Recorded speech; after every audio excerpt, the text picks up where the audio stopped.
Video രക്ഷിതാക്കൾക്കല്ല കേട്ടോ, വേറെ ഒന്നുമല്ല. നിങ്ങളെ മക്കളെ കെട്ടിച്ചു വിടുമ്പോഴേ ഇപ്പോൾ ലഹരിൻ്റെ പരിപാടിയാണല്ലോ ഇപ്പോൾ നടക്കണേ. ഞാൻ വേറെ ഒറ്റ കാര്യം, ഞാൻ ഇന്നലെ കണ്ടൊരു വീഡിയോ ആണ്, അപ്പോൾ എനിക്കൊന്ന് വർക്കായി. സോ എനിക്കത് പറയണമെന്ന് തോന്നി. കല്യാണം കഴിച്ചു കൊടുക്കുന്നതിന് മുമ്പ് ആണായിക്കോട്ടെ പെണ്ണായിക്കോട്ടെ രണ്ടാളുടെയും ബ്ലഡും ഹെയറും ഒന്ന് നിങ്ങൾക്ക് വിശ്വസിക്കാൻ പറ്റുന്ന രീതിയിലുള്ള ലാബിൽ പോയിട്ട് ഒന്ന് ചെക്ക് ചെയ്യാം. കാരണം വേറെ ഒന്നല്ല, ഡ്രഗ്സ് എന്തെങ്കിലും യൂസ് ചെയ്തിട്ടുണ്ടോ. ഇപ്പോൾ പുറത്തൊക്കെ പഠിക്കാൻ പോയിട്ട് പുറത്തൊക്കെ വർക്ക് ചെയ്യുന്ന ആൾക്കാരൊക്കെ ചിലപ്പോൾ എന്തെങ്കിലുമൊക്കെ ഉണ്ടാവും, ലേഡീസ് ആയാലും ജെൻസ് ആയാലും. അപ്പോൾ അങ്ങനത്തെ ഒക്കെ ഉണ്ടോ എന്ന് ചെക്ക് ചെയ്യാം. ഓക്കെ, ഇപ്പോൾ MDMA, കഞ്ചാവ്, കള്ള് അങ്ങനത്തെ എന്തെങ്കിലും യൂസ് ചെയ്തിട്ടുണ്ടെങ്കിൽ മുടിയിലും നമ്മൾ ബ്ലഡിലും മനസ്സിലാവും.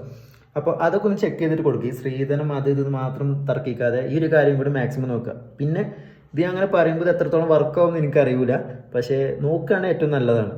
ഓക്കെ, പിന്നെ വേറൊരു കാര്യം, ഇതിങ്ങനെ പറയുമ്പോൾ ഇൻ്റത് ചെക്ക് ചെയ്യണോ അല്ലെങ്കിൽ ഞാൻ ഇങ്ങനെ എന്നൊക്കെ പറയും. അങ്ങനെ എന്തെങ്കിലും സംശയമുള്ളവർക്ക് വരി, നമുക്ക് ചെക്ക് ചെയ്യാം. ഞാൻ റെഡിയാണ്. കാരണം എനിക്ക് നന്നായിട്ട് ഉറപ്പുണ്ട്, ഞാൻ ഒരു ഡ്രഗ്സ് കാര്യങ്ങളൊന്നും യൂസ് ചെയ്തിട്ടില്ല. ഞാൻ ഒരു ലഹരി വസ്തു മീൻസ് ഇങ്ങനെ ലഹരി ആയിട്ടുള്ള ഐറ്റംസ് ഒന്നും ഞാൻ യൂസ് ചെയ്യാത്ത ഒരാളാണ്.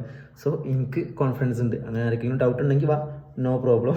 കാരണം ഇതേപോലത്തെ സാധനം ഞാൻ യൂട്യൂബിൽ ഇട്ട സമയത്ത് ഒരു കമൻറ്റ് ഞാൻ ഇതുപോലെ കണ്ടിന്യൂ, ആരും ചെക്ക് ചെയ്യണമെന്ന് പറഞ്ഞിട്ട്. സോ അങ്ങനെ ആർക്കെങ്കിലും ഒരു അഭിപ്രായം ഉണ്ടെങ്കിൽ വായോ.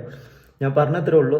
ഇത് എത്രത്തോളം നിങ്ങൾക്ക് ഉൾക്കൊള്ളാൻ പറ്റുമെന്ന് എനിക്കറിയില്ല, പക്ഷേ അത് നല്ലതായിക്കാരം. അതും കൂടി കൊണ്ടുവരികയാണെങ്കിൽ കുറച്ചുകൂടി ബെറ്റർ ആയിക്കാരം. ഓക്കെ.